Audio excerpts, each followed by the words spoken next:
In this video, I will show you how to create a pulsing effect in PowerPoint. This animation is perfect for highlighting key elements on your slides, such as a text, shapes, or image. So let's start the video. Go to the Insert tab and select the object you want to animate. Shape outline, make it no outline. Select color from shape field. Duplicate the shape twice.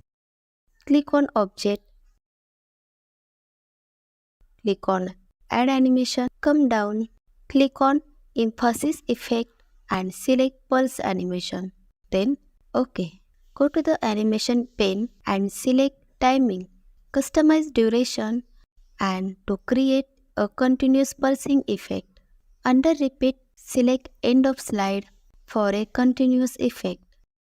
Click slideshow to see how the pulsing effect looks on your slides. Now, let's add another animation. Click on right button, go to format shape and increase transparency and apply fade animation. Select with previous, adjust the timing and do repeat until end of slide. Click on add animation, apply grow and shrink animation. Select with previous and do repeat until end of slide. Go to effect, increase smoothness. Keep the size as 150%. Then OK. Let's place this shape on this object.